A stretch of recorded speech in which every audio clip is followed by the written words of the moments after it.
Hi there. This video is going to cover how to correct subject-verb agreement errors in standardized English writing. It was created by Moreland at the University of Texas of the Permian Basin.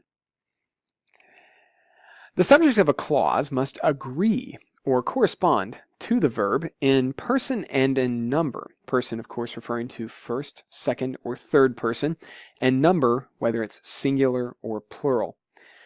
Now, with pronouns and auxiliary or linking verbs, make sure that the verb agrees with the subject, not with the complement or whatever comes after the verb. And here's a chart to remind you of these corresponding verbs.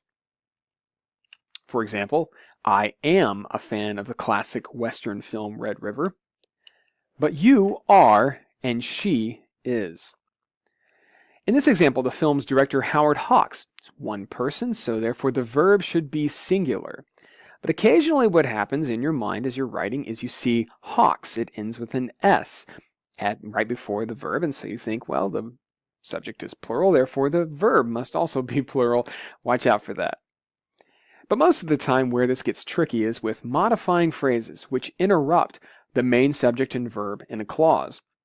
Make sure that the initial subject phrase agrees with the verb rather than anything that comes after that. In this example, for instance, Red River, one of the first American films to show teenagers rebelling against their elders, stars John Wayne and Montgomery Clift. In this case, you have two stars, so you might think, oh, well, it's plural, so therefore must be a plural verb as well. No, don't look at that. Look at the subject. Well, you have this modifying phrase that comes between your main subject and verb, and so that can get a little confusing as well. My tip is to, for a moment, just temporarily remove that modifying or interrupting phrase and look for your main subject phrase, which is Red River. That is one film. It's a singular subject, therefore it's a singular verb, stars. Or in this case, the best parts of Hawks's Red River is or are when Wayne and Cliff fight with each other. The main subject phrase is the best parts. Don't get confused by that modifying or interrupting phrase. Parts is plural, so therefore you use a plural verb, are. And then it becomes really crucial here to also make sure with complex or compound sentences that each subject phrase in a clause corresponds to a verb. In this case, we have a complex sentence connected with a relative pronoun, that. And so what you actually have are pairs, two pairs of subjects and verbs that correspond to each other. In the first clause, in blue, the movie corresponds with is, not with portray or portrays down the line. The very few films is actually the subject phrase of that second clause. So in this case, the movie is among the very few films that portray John Wayne as a bad guy because the phrase, subject phrase, for that second clause is plural, the very few films. With compound subjects, typically if it's joined by and, they usually involve plural verbs. If it's joined by or, like using the correlative conjunction either or, neither or, this can go either way. Typically, if both of your subjects are singular, you use a singular verb. If both of the subjects are plural, you use a plural verb. But what if, in one of those rare cases, you have one subject that's singular and the other is plural? In that case, it depends. It depends on which subject is closest to the verb. If the subject is plural, that is closest to the verb, then use a plural verb. So in this case, either Professor Moreland or Professor Wildermuth is or are responsible for leading a discussion of the film. Well, in these cases, both Professor Moreland or Professor Wildermuth, these are single people, and so you're going to use a singular verb.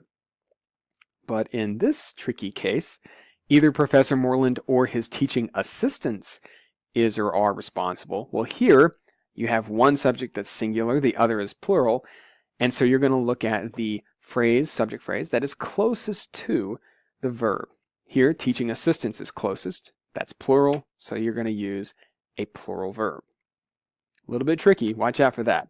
And then the hardest ones of all to master in standardized English are indefinite pronouns. This chart should be really handy to you. Everything on the left under the singular, right? Any of these indefinite pronouns, including each or everybody, which sound plural, but actually they're singular, and they're always singular. Maybe it would help to think, for instance, with each. If you kind of think every time you see that word, each and every one, or every one is going to be singular. Both, few, many, others, and several are always plural, and then you finally have these bottom 5 words on the right, which once again depend. And in these cases, and in only these cases, you're going to look at the antecedent. In other words, the phrase that comes after the pronoun. Let's look at some examples.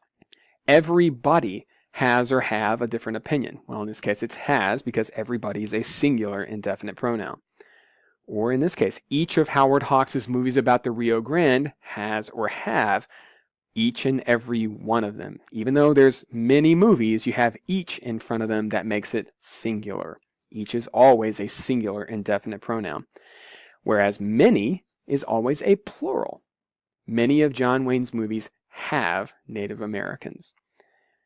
And then finally, the word most. Most is a tricky one because it can go either way, and this is one of those rare cases where you have to look at the antecedent. Most of the initial reviews of Red River were critical of Cliff's portrayal of youthful idealism and rebelliousness because it's most of the initial reviews, it's plural. Whereas here, most of the film is singular, and so you're going to use is. Thanks for watching.